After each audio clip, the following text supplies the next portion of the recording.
Alright, for today's video is latest update para sa ating Davao City International Airport or Francisco Banco International Airport building to construction or construction development sa ating annex building sa ating airport. Yan o. So ang pangalan ng airport, building na yan ay annex or maaring extension.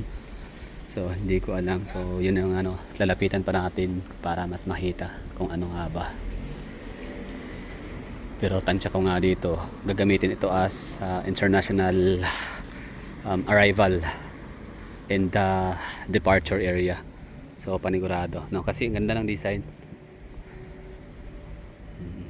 Ito, yan, zoom in natin ha. Yan. So yun yung kanyang design. Zone to rise. Soon to rise, so literally siya ngayon, on the rise siya. Slowly siyang mabubuo. So siya, materializing the building. So feeling ko, tansya ko mas mataas, mas mahaba kasi kita mo to, itong kanyang ba tawag diyan, yung poste na yan, yung parang abang, parang iba sa poste. So yan, sorry sa mga term, di ako bisado talaga sa construction something, mga ganyan, pasensyahan niyo na. Yun, so mataas siya kumpara dito sa ibig ko sabihin magkalibil. Para magkalibil siya dito sa pinakamataas na roofing ng na yan, airport terminal.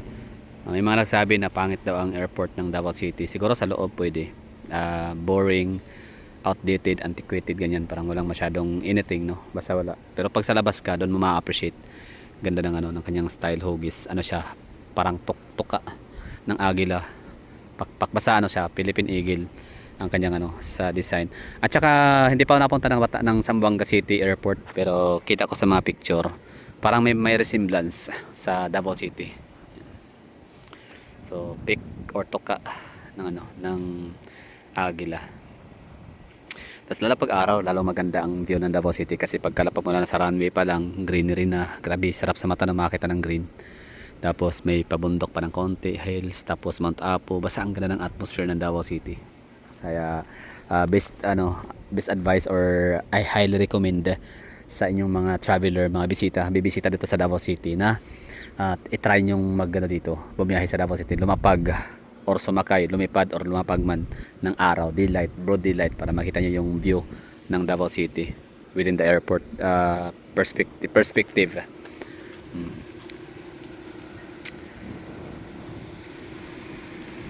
Diba ganda, yun, basta ma-appreciate mo ang airport pag sa labas ka, pag wala ka pa sa loob. Kasi pag sa loob para siyang parang wala lang, parang cube ganyan, daanan, hallway. Ganon lang. Although kahit sa NAIA wala din namang although sa Terminal 2 maganda ang Terminal 2. Mas gusto ko ang Terminal 2 kung view ang pag-uusapan, yung aesthetic. So it's Terminal 2. Siyempre di ko maisali ang Terminal 1 kasi di ko pa na-try dumaan doon kasi wala pa akong passport. Tama, di pa ako nakapag-flight ng international sa Terminal 1. Sorry naman. Tsaka na ako useless din makukuha ko ng passport, wala rin naman akong although mas mahal daw talaga mag-travel sa Pilipinas kumpara sa ibang bansa. Pero syempre ako kasi love your neighbor first, or ibig ko sabihin is charity begins at home. So tahanan ko ang Pilipinas, so Pilipinas muna yung aking uunahin na puntahan, pasyalan.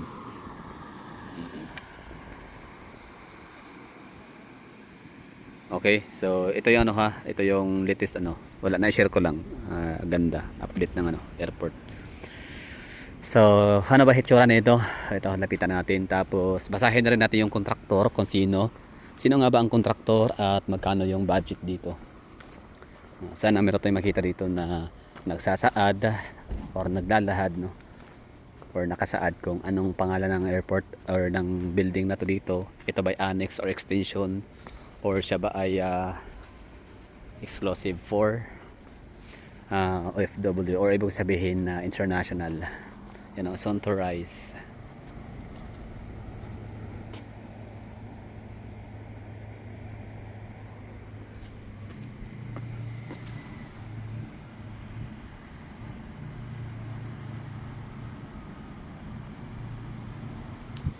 Alright, Civil Aviation Authority of the Philippines or CAAP. Ang project name ay Expansion of Passenger. O, yun. So, tama no, expansion, extension. So, expansion yung pinaka-accurate. Thank you.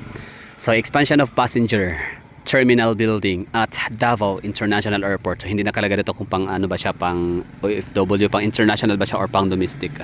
Basta kay Expansion of Passenger Terminal Building at Davao International Airport. Ang project, ang location Davao Airport, Daang Maharlika Highway, Buhangin, Davao City, Davao del Sur. Implementing agencies: Civil Aviation Authority of the Philippines, Development Partners, Contractor Supplier, AIMM Builder, and Construction Supply. Maliban dito sa airport na to, itong airport expansion of passenger terminal building at Davao International Airport, maliban dyan, marami na akong parang meron akong mga isa o dalawa yata na nadaanan na construction site na ang contractor ay AIMM Builder and Construction Supply. At saka parang hindi siya local. I mean, hindi siya taga Davao or taga Mindanao. I think parang siya, national. Okay, so yun ang contractor, AIMM Builder. Andiyan naman yan, pwede natin i-search ngayon na. Sige, go. Pero natin yung oras, baka maiwanan ng flight. So kayo nang bahala dyan mag-search. O, assignment yun na yan. Okay, so brief description of project, no? Expansion of Passenger Terminal Building. Project details. Project date. So wala pa nakalagay, no? Meron dito February 10, 2025 started. Okay. Tama. Kasi ako yung nag-flight January, February.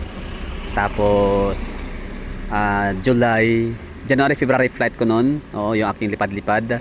Tapos June, July, tapos August. So tama nga. So February 10, 2025. Yan ang nakasulat Tapos yung target of completion ay 12. December 2, 2026. Uy, malapit na. Although January pa lang ngayon, pero alam naman natin, time flies so fast. Basta bisibisihan ka lang diyan. Pero pag wala ka kang ginagawa, tumatambay-tambay ka lang diyan, medyo mahihirapan ka. Kakaabang kung kailan matapos. So, in particular complaints about this project, please contact the regional officer or office of cluster which has audit jurisdiction on this project. COA regional office. So, this is where your taxes go. Yan. So, magkano ang kanyang budget? Project cost 649,996,250.33. 649 million ang budget. Okay, ang fund source, Department of Tourism, GAA. Year 2024. Okay. So hindi naman 'to naisama sa sa mga scam na mga flood control project or mga ghost project. So although hindi na-drag ang pangalan ng CAAP agency. So ang talagang na-drag ay ang DPWH, mga congressmen at mga contractor. So yun na, we're done sa ating dito update. So sanay nagustuhan ho ninyo, sanay nakatulong. That would be all. Thank you for watching and bye bye. Indingats.